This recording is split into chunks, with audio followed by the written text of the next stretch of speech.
Hey everybody, welcome to Crazy Tech Lab, and we have a really interesting video for you today because we are going to be answering a very interesting question that I know a lot of you out there have. Whether or not you should splash out and go for a very high-end premium motherboard that's dripping with features and accessories, or whether or not you should save some cash, plow those savings into the other parts of your PC, such as a faster graphics card or more storage, and go for a more value-conscious motherboard. Now, it's an interesting question because the motherboard is probably going to be at the heart of your PC for a number of years. In fact, if you look at the length of time that we've seen from previous chipsets, both from Intel and AMD, we've had some extensive periods where those sockets have remained current, and AMD, for example, up until Socket AM5 was introduced, you had 4 or 5 years potentially with the same motherboard.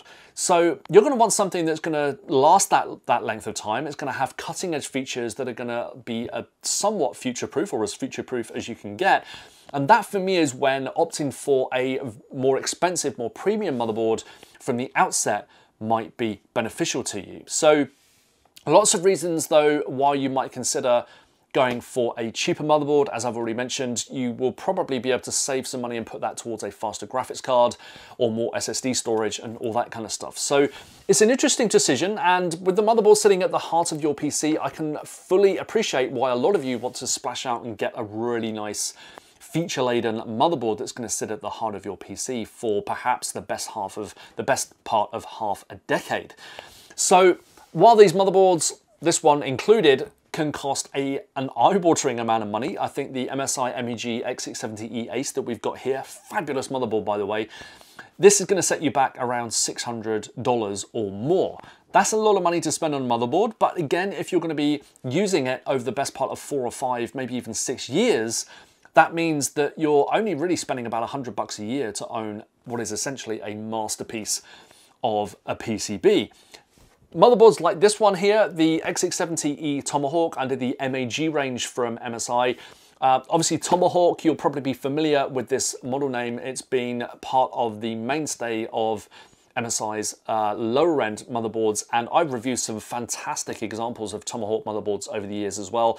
Primarily focused on doing exactly what it needs to do and including enough features for you to get by. It was one of the only motherboards initially to include USB BIOS flashback, so you could upgrade your your motherboard to support the latest AMD CPUs, and it had, you know, M.2 cooling, decent VRM cooling, etc, etc. So nothing has changed here. All of that is still present. But the question that we want to answer today is, should you consider spending a bit more to get something super premium like this one? Or whether you should just stick with something like the Tomahawk and plow that money into the rest of your PC. This is going to be very subjective. I know I favor high-end motherboards just because I tend to keep my my motherboard for a number of years. I don't really like tearing my PC down too much, certainly not my work PC anyway. So for me, the high-end stuff is where my money is at, and I've put my own money into my motherboard purchases plenty of times in the past as well. So you might be somewhere in between. So they're the questions that we're going to be answering today. We're going to be looking at these premium features, stuff like thermal probe header, so you can control your fans on your liquid loop from the coolant temperature rather than the CPU temperature, which is a much better way of doing things. Can both of these motherboards cool the M.2 SSDs properly? That kind of thing. So lots and lots of questions that we want to answer today, but hopefully we'll have a better idea at the end of this video about whether or not you should consider spending a little bit more on your motherboard. So thanks to MSI for sponsoring today's video and sending over these two beauties here today that we're going to be checking out in detail and coming to some conclusions at the end of this video as well. Don't forget to check out the other videos on my channel. I've got loads of tips, guides, features, reviews, and all that kind of stuff here on the channel. Lots of mini ITX, small form factor coverage, and cooling reviews as well. So check out my other channels. Don't forget to like and comment on this video as well. Just helps punch me through the algorithm. And of course, if you'd like to continue seeing me do these kind of videos and all the other stuff that I have here on the channel, don't forget to subscribe. It means a lot to have your support and it gets me noticed. And you can even send your thanks in monetary terms down below. You can buy me a coffee as well. So don't forget to check out all the links in the description below, and let's crack on with the video. Okay, so here we are with hardware monitor and crystal disk mark, and what we're going to do now is see just how well our cheaper motherboard is going to handle a PCI Express 5 SSD. It is capable of running one. It has a PCI Express 5 compatible M.2 port, but it doesn't have a particularly large heatsink, so we are going to see if this heatsink can actually cope with one of these very, very toasty SSDs now. So we're using the Crucial T705, which is capable of reading data at over 14,000 megabytes a second. So what we're going to do is run the sequential test, which should see those maximum speeds. And over here in hardware monitor, you can see the assembly temperature. We're looking at the temperature of the SSD here. So the current value, the first one here, should rise. That's the current value. Then we've got the minimum temperature and the maximum temperature as well. So what we don't really want to see is this temperature going much above 75 degrees C, because I've found that this SSD actually starts to throttle when it gets above that temperature. So that is what we don't want to see. So hopefully, if things do go south on us here, hopefully the more expensive motherboard might be able to solve that problem with its larger heatsink and also its external cooled expansion card with its fan assisted cooling. So we'll have to wait and see. So let's start the benchmark. We're going to start the sequential test, and we're just waiting for our first result here. So the temperature should start climbing in a couple of seconds. I think it refreshes every 5 seconds or so. Yep, so we're up to 59 degrees already. And as we can see here, a nice figure on the read speed, 14,500 megabytes a second. This is the fastest consumer SSD that you can buy in the M.2 form factor. So there are a couple of others that can match it, but the T705 from Crucial is the joint fastest at the moment. So that's already up to 74 degrees now then, so we're just a couple of degrees away from this thing potentially throttling, and we're just a few seconds into this test. So 14,500 megabytes a second on the read speed, and 12,700 megabytes a second on the write speed. So pretty warm on that test, 73 degrees, just a couple more degrees, and we're going to see this thing throttling. So what I'll do is just run through another test, because if you're going to be writing a whole chunk of data, you might be stretching this drive's legs beyond the probably 30-40 seconds that we ran this stress test. So let's run that again, and just at the end there we actually peaked at 79 degrees, and I can feel that this heatsink is getting really, really hot at the moment. So right on cue, we've got a massive drop in the performance of this SSD due to thermal throttling, and that's with the top and bottom side of it cooled using our budget-focused motherboard. So while the motherboard can support PCI Express 5 SSDs, it's not really equipped to cool them. But I wouldn't suggest that you buy a motherboard like this for the PCI Express 5 support unless you're going to have a very, very large heatsink. And thankfully, we have seen MSI offering its Frozr PCI Express 5 SSD, and its SSD heatsink is enough to keep that SSD cool and get some crazy speeds from it. So even the write speed is affected now. So we've got 10,000 megabytes a second and 9,000, down from 14,000 and 12,500. So let's hope things are better on the Ace. So here we are on the MSI Ace, and this time we are going to check out the M.2 temperature for our PCI Express 5 SSD. First of all, with the heatsink on the motherboard, which is a fair bit larger than the one on the Tomahawk, and then we're going to move on to the external PCI Express expansion card, which has a fan on it as well. So hopefully some excellent cooling on that one, and hopefully better than the Tomahawk on this one. So we're going to go ahead and fire off crystal disk mark and see what temperature we get to. So the temperatures are shown over here. This is our Crucial SSD, and the value at the start was about 42. It has peaked up at 47, and as you can see, we're topping out here at our maximum of 14,491 megabytes a second, and we've rocketed up to 67. Now, if we remember, it was already well into the 70s at this point, so we're already well ahead of where we are. We don't really want it to go much above 75. We might well hit that eventually, but we are much cooler than where we were at this point with the Tomahawk. So 73, starting to push up towards that thermal limit now, but it's only risen another 6 degrees. This is the second jump, and the on the first reading, the Tomahawk was already well above 70 degrees. So we're now running up to the end of the test, and both speeds looking excellent on here, so we haven't really lost any performance, which is good, but neither did the Tomahawk on the first run. So we're just going to let that SSD cool down for a couple of seconds, and then we're just going to whack that button again, and see what happens this time around. Now, first time I ran it on the Tomahawk and did this test, the SSD actually throttled on the second test, which is what we're doing now. Second time it didn't, but both times I've done it on the Ace and it hasn't throttled till probably the third or fourth test. So we're still looking good here.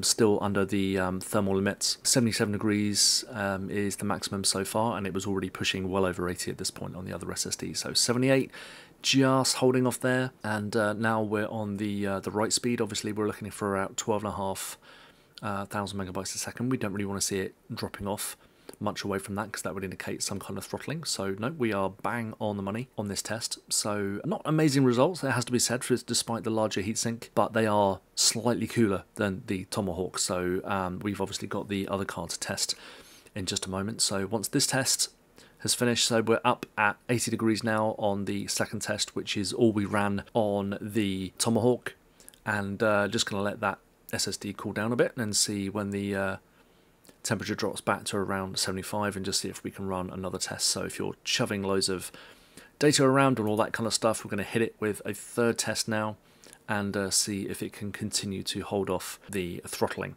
So just waiting for the first read to come in here. Yep, so again we're at 14,471 megabytes a second. So even if you're putting some fairly consistent throughput on this board, you're still going to be able to get the full speed from this SSD. So it's again holding off. It seems to be able to dissipate its heat a little bit better than the Tomahawk, just about enough to keep this SSD from throttling, but just about. Okay, so we are back with the Ace, and this time we have our super fast Crucial T705 PCI Express 5 SSD connected to the expansion card, the MSI Expander, with its massive heatsink, which is fan assisted as well. So we're going to run the test now, and we're going to have a look at the crucial temperatures. So they're already a fair bit lower, just because I think all that heat is being absorbed into that heatsink. So we're going to run the test, and if we have a look over here, we're going to check out the temperatures that we get to. So at the moment, sticking at 32, jumped up to 42. Now remember, the previous heatsinks that we tested, the PCI Express 5 heatsink on the PCB itself and that of the Tomahawk, they were already up to either 60 or 70 degrees. I think slightly lower for the Ace heatsink because it was slightly larger, a bit more better equipped. So here, third temperature interval, and we're at 60 degrees, so still a good 15 degrees away from throttling. So this is very good news for anyone that wants to use PCI Express 5 SSDs. This is one of the best results I've seen. And the next temperature interval is rising just 2 degrees up to 62 degrees. So that's after the first test, and we're miles away from any throttling. So a very, very good example of why you might want to consider buying a more expensive motherboard. We're just going to run the second test, just finishing off the last write test, and we're going to do this back to back straight away into the next test on this thing, and we're going to see if we can get it anywhere near the throttling temperatures. So it peaked at about 69 degrees there, so we're just going to run it, let it run through another test and see what happens. So finishing off this test, moving on to the write speed now, and we're still not getting up to throttling temperatures, which is absolutely amazing. So that's after 3 back-to-back tests in Crystal Disk Mark. So very, very impressed. The only cooling solution out of the 3 M.2 PCI Express 5 heatsinks that we've tested that actually prevented throttling. So well done to the Ace. So here we are in the BIOS of the cheaper motherboard that we're looking at today, the Tomahawk, and there was something that I wanted to, or a couple of things actually that I wanted to mention about the differences between a low-end and a high-end motherboard. So to start with, we do have a MOS or VRM temperature sensor here. So here we can actually see the MOS temperature. You can actually check it out down there. And if you go over to the temperature source, you can even set one of your fans in the system to respond to VRM temperature. So if you find that it gets a bit toasty, according to your liking, then you can actually increase a fan speed or maybe your case fan speed to compensate. Now, this is actually quite unusual for a motherboard of this caliber to actually include a MOS or VRM temperature readout here. A lot of them don't, so that's something to be aware of, that if you do like to monitor the VRM temperatures, it can be important, especially on lower end boards. A lot of lower end boards don't include it. Now, motherboard manufacturers may be not including it for a reason, because they get pretty hot. Usually these days, they're not too bad. We've had issues with VRM temperatures in the past, but the higher end boards nearly always, if not always, have a VRM temperature readout. Now, something that we can see here in the temperature source is that we have the CPU core, CPU temperature, as an input for your fan control. We also have the system, which is a temperature sensor located on the motherboard. We have the VRMs as a fan curve input, and we also have chipset A and chipset B, which are other thermal sensors on the motherboard itself.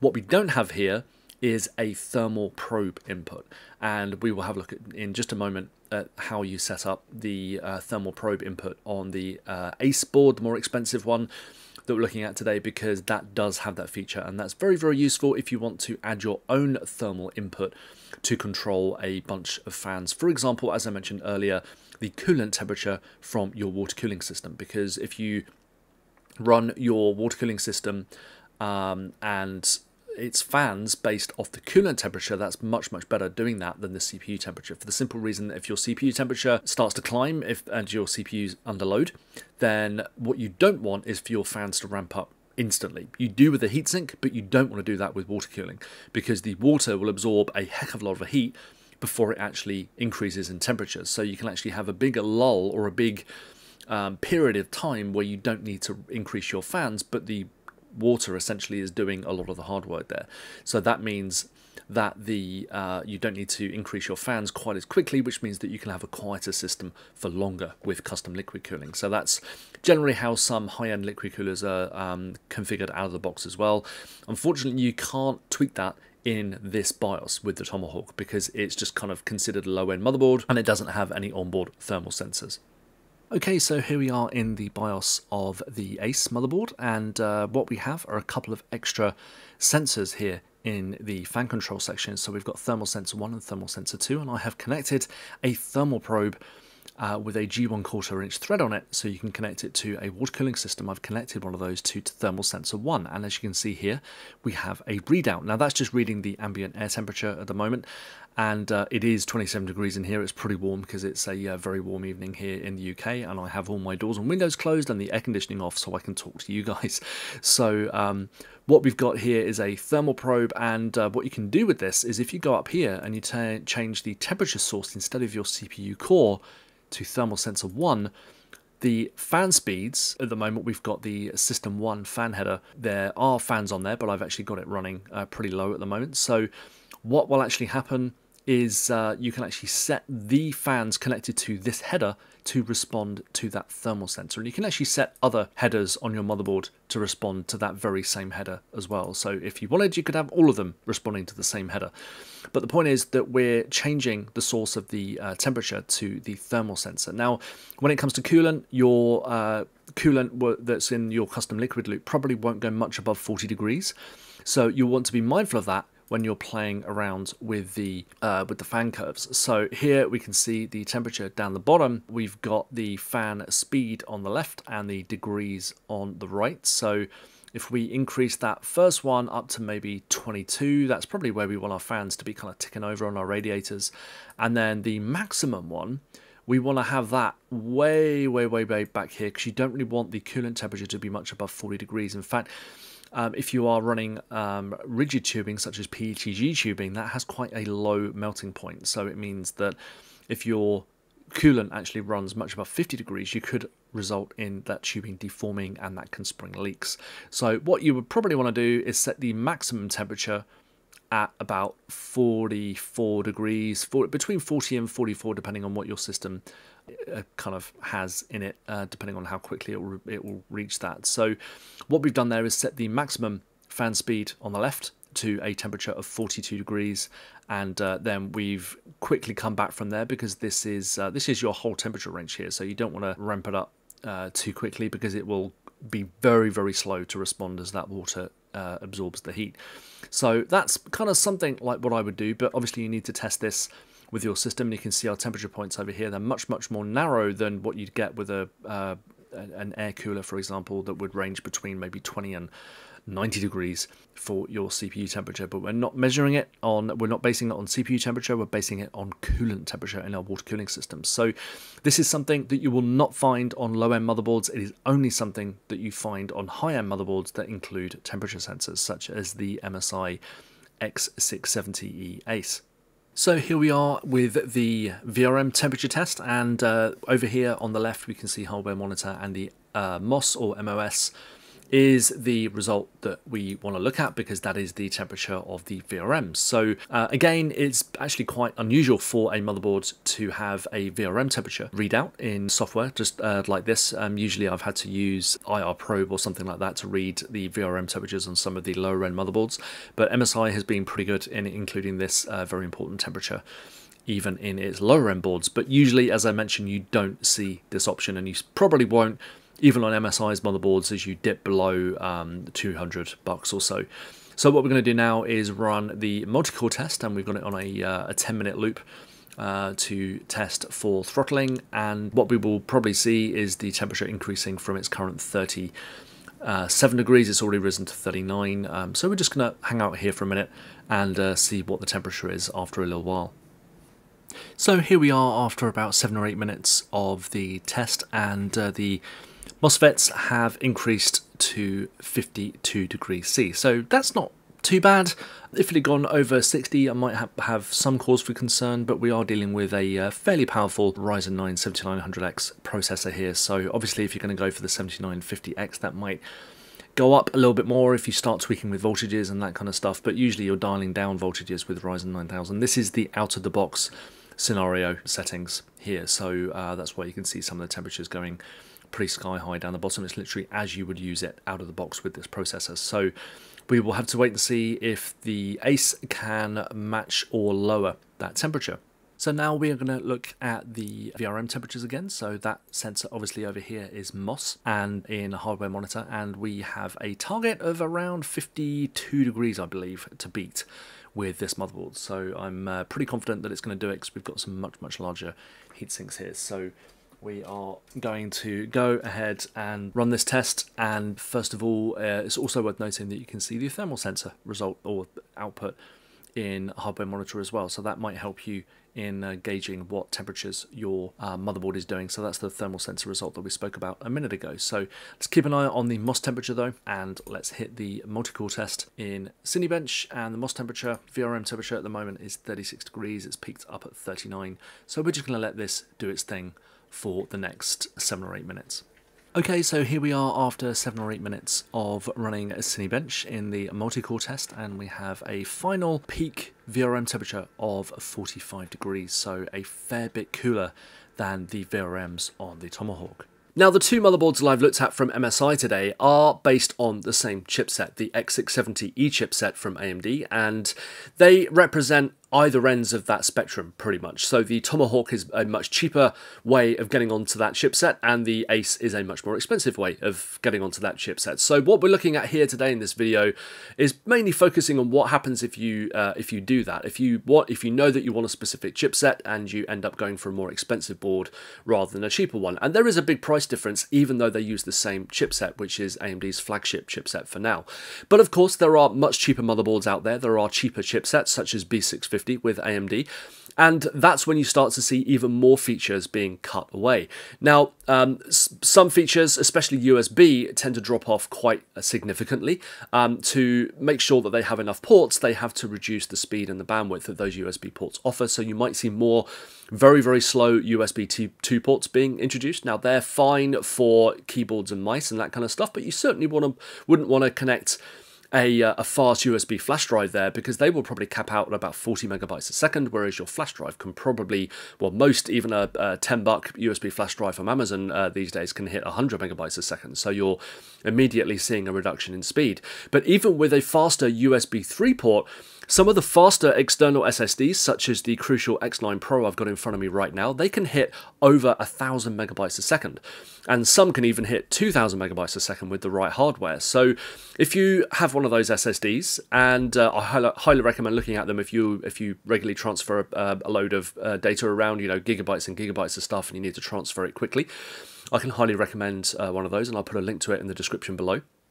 Now, the problem is that you will see, even on a USB 3 port, or as it's more commonly known now, USB 3.2 Gen 1, terrible naming scheme, but there we are, that Crucial SSD, instead of running at about 900 or 1,000 megabytes a second, it will only run at about 400 megabytes a second. So not only do you need to make sure that you're using the right port, you need to make sure that your motherboard is equipped with those ports. So this is a great case of maybe spending a bit more on a motherboard, because you might not need that speed now, but in a few years' time, when these super fast external SSDs become much more affordable, you're going to be left wanting, and you might have to ditch your graphics card and put in an expansion card or something like that to cope. So definitely pays to make sure that you're future-proofing your system as much as possible. And what we're going to do now is just run through the different speeds that you can expect from different USB ports on your motherboard.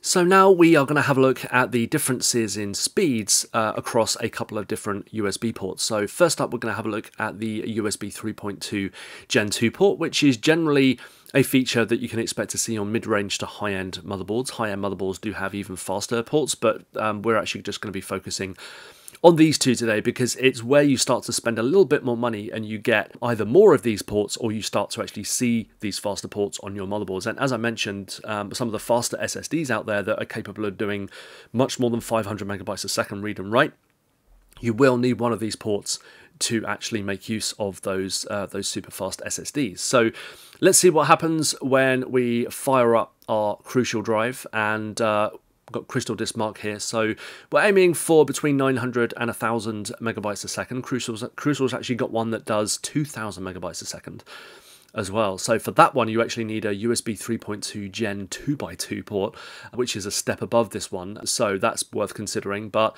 obviously that's very limited because you won't be getting that speed elsewhere. So if you transfer it to your laptop probably doesn't have one of those. So here, as we can see, we're pretty much bang on the money at about 1,000 megabytes a second on this USB 3.2 Gen 2x2 port. So I'll just let the write speed kick in so we can check out the write speed as well, and because we want to be comparing that result to the one that we get in a minute. So just firing up the first of those. So yeah, we're looking at about 835. The write speed is usually a little bit slower, so we're just going to save ourselves some time here, and we'll just stop this test. But I'm going to keep this copy of Crystal Disk Mark here, and what I'm going to do now is transfer the SSD to a standard USB 3 port. The Crucial, now we've opened another instance of Crystal Disk Mark for the reason that we've now reconnected the SSD to one of the slower USB 3 ports on this motherboard. Now this is typical of the fastest port that you will see on a lot of cheaper motherboards out there. Now the Tomahawk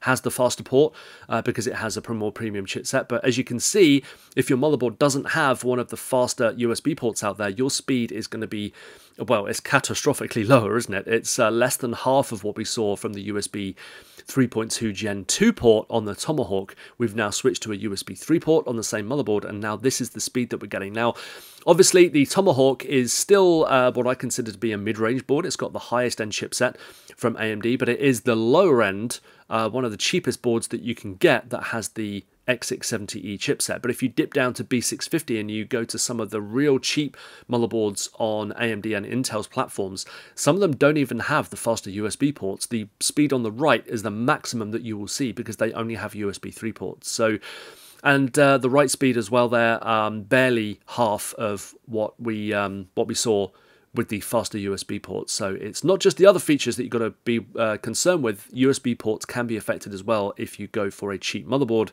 And for a bit of future proofing, you might want to make sure that you get a slightly more expensive motherboard that has that.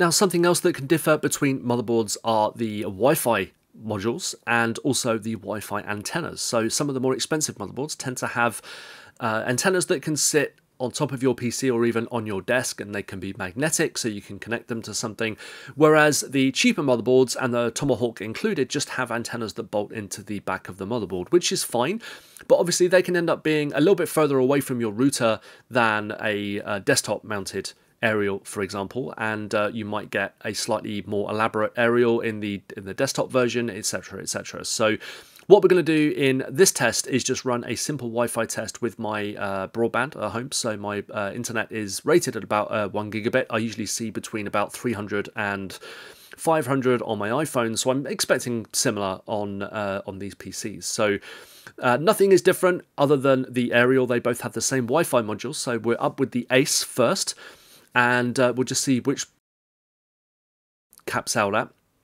So we're looking at about 460 megabits a second with its elaborate desktop mounted aerial that I've placed a little bit closer to my router with a direct line of sight. Now we have a video of the Ace motherboard, which is a PC in exactly the same location, but those aerials are bolted to the back of the motherboard instead of a little bit closer, using the extension aerial that was included with the Ace. So we're just going to run the test again here, and we're going to see just what happens when you compare the two over my 1 gigabit internet connection. So just waiting for the test to fire up here, and then we will find out what speeds you might find even from two different boards with the same Wi-Fi chipset, basically. So here we can see that the speed is actually a fair bit lower. We're looking at around 10 to 15% slower on this board, and this was pretty typical. I ran the test 3 or 4 times on each board, and then did the Ace again just to make sure that it wasn't, you know, network connectivity or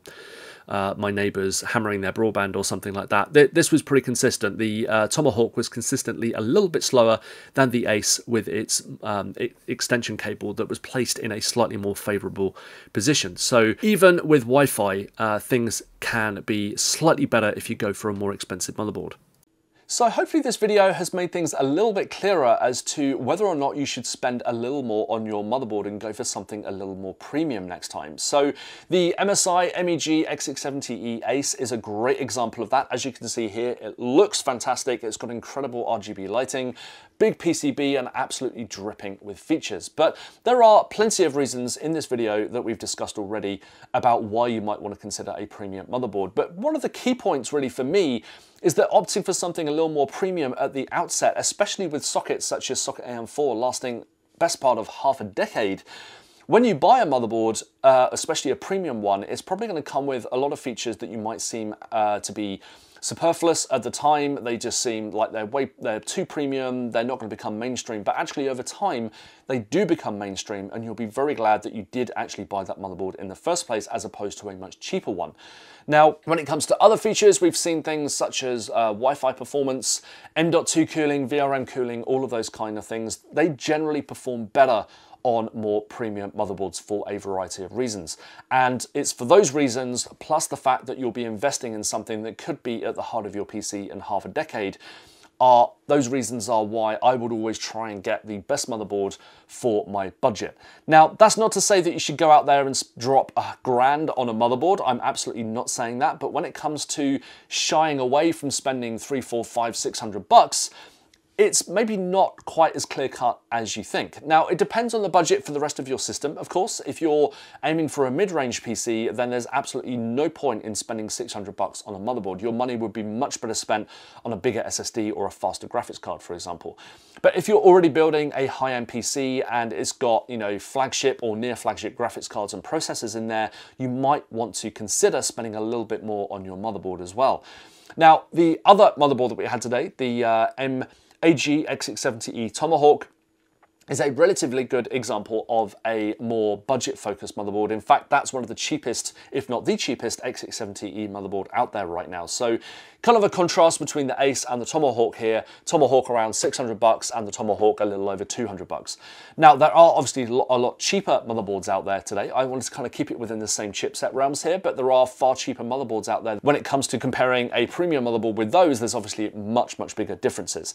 But as we saw with the Tomahawk here today, it's a very solid motherboard. It has good cooling for the most part across its entire range of features. The M.2 cooling, obviously with PCI Express 5 SSDs, If you're doing stuff in short bursts, it's fine, but if you're planning on hammering that SSD, then some of the cheaper motherboards are probably not the way to go, even though they do support PCI Express 5 SSDs. You do generally need a very, very large heatsink, and I guess you could probably opt for something like an MSI M580 Frozza, the PCI Express 5 version, which we looked at recently here on the channel, because that has a heatsink included, and that actually kept the SSD pretty cool. Obviously, when you go for the Ace, you have a much larger heatsink, which just about kept things under control, but you also get the expansion card, the M.2 expander, which offers much, much better cooling and is generally aimed at content creators or anyone that's planning on hammering 1 or 2 PCI Express 5 SSDs longer term for extended workloads. So thanks for watching today. I'd like to thank MSI again for sponsoring this video and for sending over these samples. If you've got any questions about any of the motherboards or the topics that we've discussed in the video today, don't forget to comment down below. And don't forget to like this video. Commenting and liking just helps punch me through the algorithm and gets me noticed. If you really want to show your support, you can subscribe to my channel and turn on notifications to be notified when I upload new videos. And you can also send your thanks by various means in the description below. So that's it from me today. Thanks for watching, and I'll be back very soon.